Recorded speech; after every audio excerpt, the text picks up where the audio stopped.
Part 9. The Master Formula. In the preceding section of this book we directed your attention to the Master Formula of Attainment, a working principle embodying the practical wisdom and extended experience of certain of the great ancient teachers, and of their modern followers, and which in this instruction is presented to our students in plain words and reduced to the condensed form of a definite formula, as follows. The Master Formula of Attainment consists of 5 elements: I. Definite ideals. 2. Insistent desire. 3. Confident expectation. 4. Persistent determination. V. Balanced compensation. Reduced to popular terms, the Master Formula may be expressed as follows: you may have anything you want, provided that you 1. Know exactly what you want. 2. Want it hard enough. 3. Confidently expect to obtain it. 4. Persistently determined to obtain it. And 5. Are willing to pay the price of its attainment. Definite ideals consist of certain well-defined, clear, strong, and positive ideas, ideals, ambitions, aims, ends, intentions and purposes concerning the objects which you desire, hope, and will to attain. They necessitate strong, clear, definite purposes to attain and achieve. This element may be stated in popular terms as knowing exactly what you want. The clearer and more definite your ideas, ideals, and purposes, the greater is the strength of your process of idealization, and the more powerful your mental element of ideation. The importance of having definite ideals, of knowing exactly what you want, cannot easily be overestimated. In fact, the failure to cultivate, develop and maintain this mental state may be said to constitute one of the great causes of failure or of imperfect expression on the part of men and women. One may be, and often is, quite strong in his development and exercise of the other 4 of the elements of the Master Formula, but if he is lacking in the element of definite ideals, his efforts will be largely wasted and ineffective, and he will fail to attain success and full achievement in his life work. A person lacking in definite ideals, one not knowing exactly what he wants, is like a man undertaking a journey without a definite idea of his destination, his route, and the other details of his journey. Like the man in the popular song of a few years ago, he sings, "I don't know where I'm going, but I'm on my way." Or, again, such a one is like a man who fires his gun aimlessly, without pointing it toward any particular object, and still expects to hit something. Or, once more, he is like a man trying to build a house without having in his mind an idea of what kind of structure he desires to build, how many rooms it will contain, or what will be its dimensions. Everything that man has ever succeeded in building has first existed in ideal form in his mind. Everything that he has ever succeeded in accomplishing has been attained largely by reason of a definite purpose existing in his mind and serving to direct and employ his will. The more clearly he is able to idealize his desires and purposes, the more direct will be his work of actualization. The more clearly he is able to idealize his purpose, the firmer and more stable will that purpose become. The man who wishes to climb the mountain of attainment must have not only ideals, but also definite ideals. He must not only have a general idea which he wishes to materialize into reality, he must also have definite ideals which he wishes to take on definite objective real form and manifestation. Hazy, indefinite ideals result in scattered purpose and misdirected energy. The man who wants one thing today, and another thing tomorrow, will likely get neither. He must learn to want certain things, definite things, today, tomorrow, and the day after, if he wishes to obtain them. Shifting purpose and conflicting desires prevent that concentration and focalizing of will which is a necessary element of all successful striving and attainment. One must proceed to eliminate the less advantageous desires, one by one, in order to clear away the space around the great desires. By so doing he is able to focus his attention upon the objects represented by the dominant desires, and thus create a definite ideal concerning them. Many persons have found it difficult to create definite ideals because of the conflict of desires which they find within them. They want so many things that they are unable to decide just which things they want most. This being the case, it is almost impossible for them to create and maintain the definite ideals which constitute the first requisite of attainment. In that volume of the present series which is entitled Creative Power, this phase of the subject is considered in detail. If you are one who has been subjected to the embarrassment of riches along the lines of wants, and who has been unable to create a strong and effective definite ideal of that which you want most, then we feel justified in recommending to your attention the book in question. Make a mental note of this axiom. The first step on the ladder of attainment is that of definite purpose, the stage of knowing exactly what you want. Unless your foot is firmly planted on that step, you will never be able to reach the successive steps above it on the ladder. Insistent desire consists of the insisting, persisting, persevering, demanding that your desire, wish, want, craving, longing, urge be gratified and satisfied. To insist is to take a stand and refuse to give way, to hold to something firmly and determinedly. Examples of insistent desire had in that statement employed so repeatedly in the several books comprising the present course of instruction, viz., desire as the starving man desires food, as the thirst accursed man desires water, as the drowning man desires air, as the mother desires the welfare and safety of her children, as the wild animal desires its mate. When you can and will desire like this, then you will manifest insistent desire. In the popular phrase, this is wanting the thing hard enough. Very few persons really know what it is to want the thing hard enough. They may think and say that they want the thing, even that they want it the worst way. But they have not learned to want with that fierce hunger or terrific thirst of desire which distinguishes the living creature that wants with a force which refuses to be denied. The difference between the men who do things and get things, and those of the opposite type, often consists largely of the element of insistent desire, the element of wanting the thing hard enough. What we call a strong will in a man is often found to be really an insistent desire, power of desire which demands to be satisfied, and will not rest content unless it be satisfied. If you know persons of this type, as you probably do, you will remember that their flame of desire burns fiercely, and that it draws freely upon the world for its fuel. You will also remember that persons antagonizing this fierce flame, who come in contact with it, are very apt to be burnt or at least singed by it. The more you analyze the spirit of will, the more you will see that its very essence consists of insistent desire. It is impossible for a man to have a strong will unless he first has insistent desire. Desire has been aptly spoken of as the flame which generates the steam of will. The stronger the flame, the greater the quality and power of the steam. A little self-analysis will serve to reveal to you just what an important part is played by insistent desire in the processes of willpower. You will see that every time in which you displayed great willpower you first were filled with insistent desire. Likewise, looking backward, you will see that in cases in which your willpower failed you, your desire was weak, or lost its insistent quality. The more that you explore the regions of willpower, the more convinced will you be that insistent desire constitutes the very spirit and essence of that great mental power. To want the thing hard enough is not merely to wish it mildly, or to desire to have it come to you in some degree. To want it hard enough is to want it as the wild creature wants its food and its mate, as the mother wants her young when they have strayed away from her. Insistent desire is a strong elemental urge, a primeval, aboriginal force. It is the force that animates all living things in their elemental conditions, and which seems to be present even in the inanimate forces of nature. It is the power manifesting in all evolution, in all progress, in all achievement. It is a raw force, something essentially elemental and primitive. It is the force that does things, that gains things, in the world of change and becoming. In that volume of this series entitled Desire Power, we have considered the subject of insistent desire in detail, and have indicated scientific methods for its development and cultivation. If you feel the need of helpful instruction along the lines of insistent desire, we feel warranted in recommending to your attention the book in question. It cannot fail to strengthen you in this particular element of your character. Make a mental note of this axiom. The second step on the ladder of attainment is that of insistent desire, the stage of wanting the thing hard enough. Unless you plant your foot firmly on that step, you will never be able to reach the successive steps above it on the ladder. Confident expectation consists of the certain confident,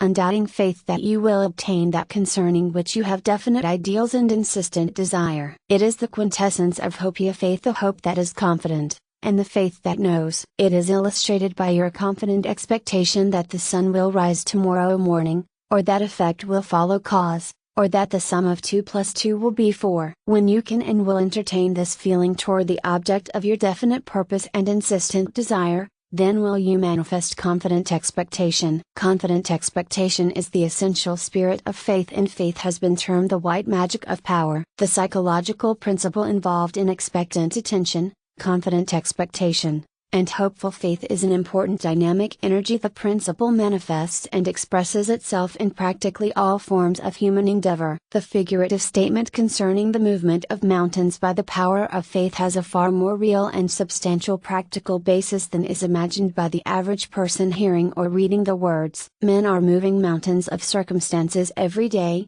mainly by their faith power. It is an axiom of practical business that a man can sell that in which he believes the most. Every sales manager knows why many of his salesmen sell certain styles or grades of goods in far greater quantity than their fellow salesmen, and in greater proportion to other styles or grades they believe in those particular styles or grades. That's all. Many a man has failed to succeed in business simply because he couldn't believe in that which he was trying to sell or promote. So true is this that the efficient sales manager knows that he must first sell to the prospective salesman before the latter can sell to his customers. Likewise, he knows that if the sales force once gets the idea that a certain line of goods is not desirable, if the salesman once get to disbelieve in the goods, then that line of goods is doomed so far as that house is concerned. There is a subtle principle of psychology involved in the operation of faith power, of confident expectation and expectant attention. The mental attitude indicated by those terms is accompanied by a sharpening of the perceptive and reflective mental powers by an increased draft operating upon the flame of desire, and by a generally stiffening and strengthening of the will. Lack of faith, or, worse still, confident expectation of failure and disaster, will serve to deaden the flame of desire, to weaken the will, and to paralyze and stupefy the faculties of perception and reflection. None of the mental faculties will operate to the full extent, and in the most efficient manner, if doubt, disbelief and unfaith exists in the soul of that individual. To lose faith is to lose heart, and to lose heart is to lose desire and will. When such a negative mental attitude is manifested by you toward your undertakings, then, indeed, does the bottom drop out of them. Every individual does his best when he earnestly believes in the failure of the undertaking. Faith, confident expectation and expectant attention cannot be left out of the master formula of attainment, nor may it be omitted from any other rule of practical, efficient action. When doubt, disbelief, and unfaith rise to the stage of confident expectation or faith in the adverse outcome of your endeavors, plans, projects and undertakings, then the negative quality is transformed into a quasi-positive one. That is to say, it passes beyond the stage in which it serves merely to retard, restrict, and interfere with the success of your plans and tasks. It becomes a power which operates actively to bring about the failure and undesirable outcome which you confidently expect and believe will result. In this way, faith power is set into reverse, and your car of progress runs backward. This is no mere fanciful statement, or form of superstition. It is the statement of an active, working psychological principle which manifests itself in the life of every individual who allows himself to fall into this unfortunate mental attitude. Proofs of it are to be found on all sides, in the experience of others and, perhaps, in your own past experience. In that volume of this series entitled Faith Power, we have considered the subject of confident expectation in detail, its underlying laws and principles being explained fully, and rules and methods for its successful application being presented to its readers. We feel justified in recommending that book to your attention and study. If you are one of the many who are weak on faith power, and who have not as yet learned how to set into operation the mighty forces of faith and confident expectation, make a mental note of this axiom. The third step on the ladder of attainment is that of confident expectation, the stage of confidently expecting to obtain the thing. Unless you plant your foot firmly on that step, you will never be able to reach the higher ones of the ladder. Persistent determination consists of the persistent, insistent, unchanging, fixed, stable, tenacious, unyielding and firm will, intent, determination, and purpose of obtaining that which is fixed in your mind as definite ideals, in your emotional nature as insistent desire, and in your faith as confident expectation. It is illustrated by Disraeli's famous statement, A human being with a settled purpose must accomplish it. Nothing can resist a will which will stake even existence upon its fulfillment. And by Buxton's equally famous expression of faith in invincible determination, a purpose once fixed, and then death or victory. When you can endue will and determine action upon your definite ideals, insistent desire and confident expectation, in this way, in this degree, to this extent, then will you manifest persistent determination. Persistent determination is an attribute of willpower, and represents the essential principle of that highly important mental faculty. It expresses the mental attitude of indomitable will, the persistent determination that you must and will accomplish that which you have set out to accomplish, and must and will succeed in obtaining that which is the object of your ideals, desire and faith. To succeed, to accomplish, you must determinedly apply your will to the task before you, and must hold fast the cutting edge of your cold chisel of will to the work before you. Moreover, you must will to a will, persistently and determinedly, that the outcome of your endeavors must and shall be successful. You will catch the spirit of persistent determination when you consider the essential meaning of the two elements composing the term. Persistence is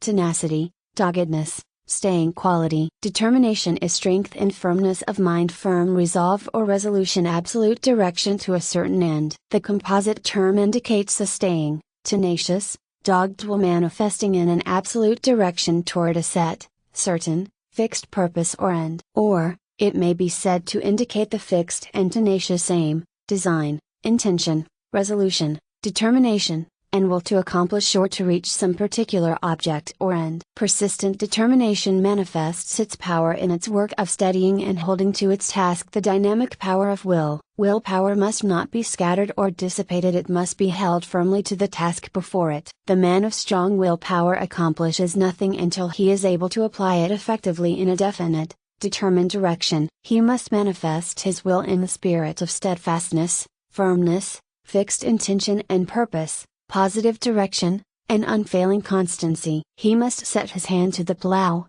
and look not backward. He must persevere despite obstacles and discouragements. He must manifest steadfastness in the face of opposition and hindrances. In the volume of this series entitled Willpower, we have dwelt particularly upon this particular element of willpower. We take the liberty of asking you to consider carefully the following passages from the work in question. Personal power. The characteristics of persistent determination are stability, perseverance, fixedness of purpose, tenacity, doggedness, and persistent application. Persistent determination enables you to hold your will close to its task, to hold it there firmly and continuously until success is attained and the victory is won. Success in many instances depends upon the application of persistent determination, the manifestation of the power and determination to hold on to the last. Many a man possessing the other qualities of willpower has fought a brave fight, but just before the tide turned in his favor he has relinquished his efforts,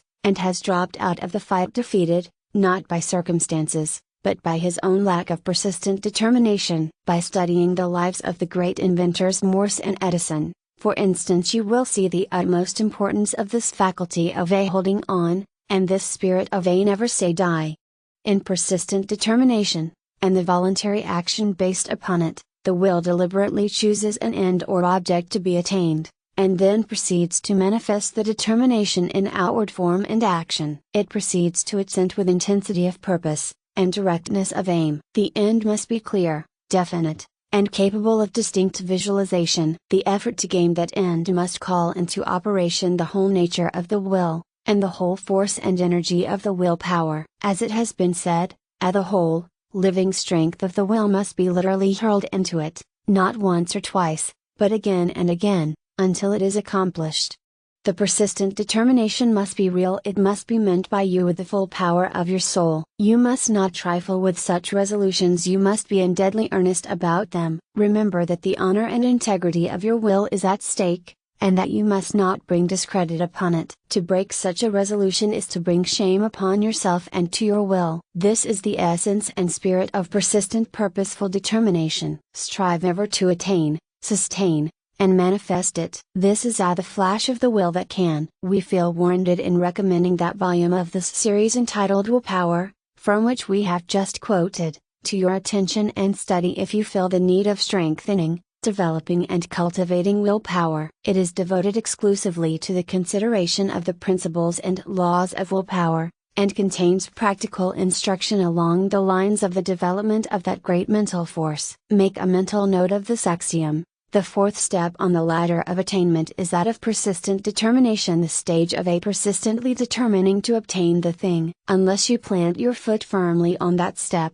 you will never reach the goal which you seek by means of that ladder. Balanced compensation consists of the willingness to pay the price of attainment in the shape or form of a. Untiring and unyielding, persistent and persevering work leading toward your definite end and purpose, aim and intention, and b. The sacrifice of desires, aims, purposes, ideas, feelings, likes and dislikes of all mental or emotional states, in fact which oppose or contradict your definite ideals, and which threaten to impair, obstruct, or defeat their definite purpose. The law of compensation and balance runs through all nature and all life. One must always pay the price. Two ancient aphorisms illustrate this, viz., said the gods to man, what you want, take it but pay the price, and do as thou wilt but pay the price. The man who really wants anything hard enough is always ready and willing to pay the price in work, toil, effort, and in the relinquishment of all that obstructs,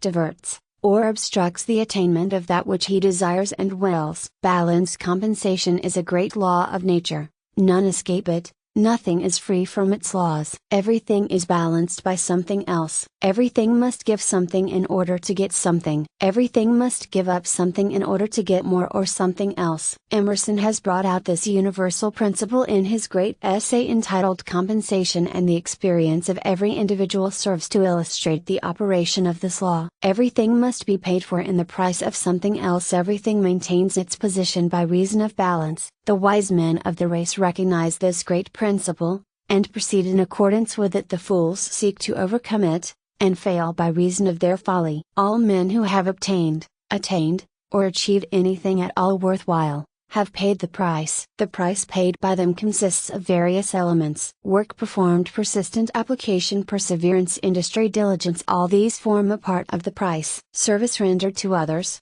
for which one receives compensation in one form or another, this is a part of the price, and a very important part. 2. Other forms of the price are found in the sacrifice and renunciation of ideas, ideals, feelings, desires, ambitions, aims, ends, which are opposed to the subject or object representing the top values or prime motives of the individual. The successful man is found always to have sacrificed and renounced the lesser values for the greater ones. In the work of increasing your desire power, and your willpower, you will be called upon frequently to pay the price. Your great desires demand the sacrifice of many minor desires which have been drawing to themselves a portion of the fuel required by the great wants. By extinguishing these minor flames, you serve to give to the great flame of desire all the fuel that is needed by it to generate the steam of will. Your willpower, operating in the direction of persistent purposeful determination, finds that of necessity it must restrain,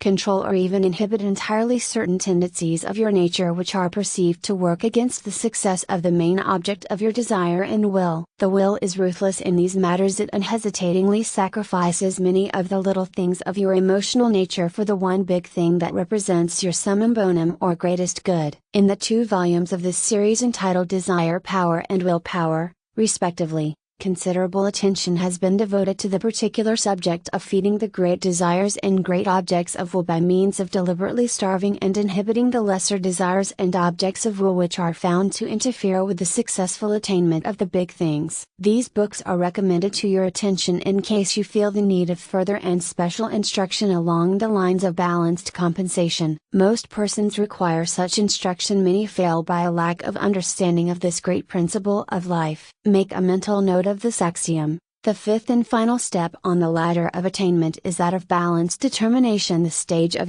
paying the price of attainment. Even though you have successfully climbed the 4 lower steps, yet you will fail of attainment if you are unable or unwilling to plant your foot firmly upon this 5th and final one. Unless you are willing to pay the price, your definite ideals, your insistent desire, your confident expectation, your persistent determination be sufficiently strong and active, then the very force of their urge will often raise you up to this final step of the ladder, and will make you willing and glad to pay the price. The secret of the Master Formula. The Master Formula of Attainment which has been presented to you is found to contain the quintessence of those dynamic forces of life and mind known, respectively, as ideation, desire, faith, will, and balance. The simplicity of the Master Formula may at first prevent you from fully realizing its tremendous importance. We trust, however, that you will mentally masticate and digest it, so that you may fully assimilate its great truths and effective ideas. The longer you consider it,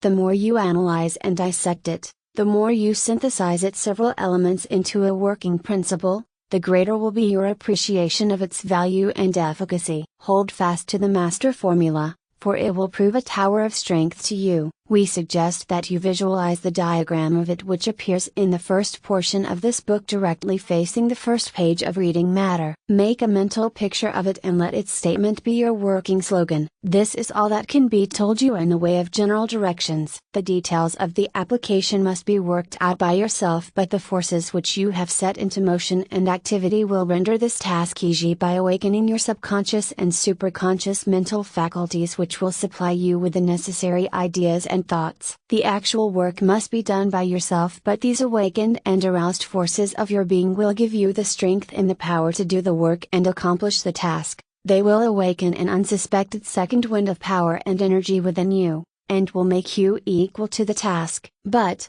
above all, your spirit must not weaken, and it will not weaken if you manifest the Master Formula of Attainment, of which we have just told you. You remember it: definite ideals, insistent desire, confident expectation, persistent determination, and balanced compensation. Not only will the work of the materialization of the ideal proceed in the manner which we have repeatedly indicated in this book, but you will also set into operation that wonderful law of nature called the law of attraction. This law operates in the direction of correlating you to the things serving to aid you in your work of materialization, and in attracting them to you. You will find things and persons, circumstances and events, gravitating toward you as you proceed. Nature's forces once strongly set into operation tend to attract to them that which they need for the full materialization of the idea involved in the process. The materials needed to fill in the picture, to fill the mold, to work out the pattern, all these will move toward the materializing ideal. How?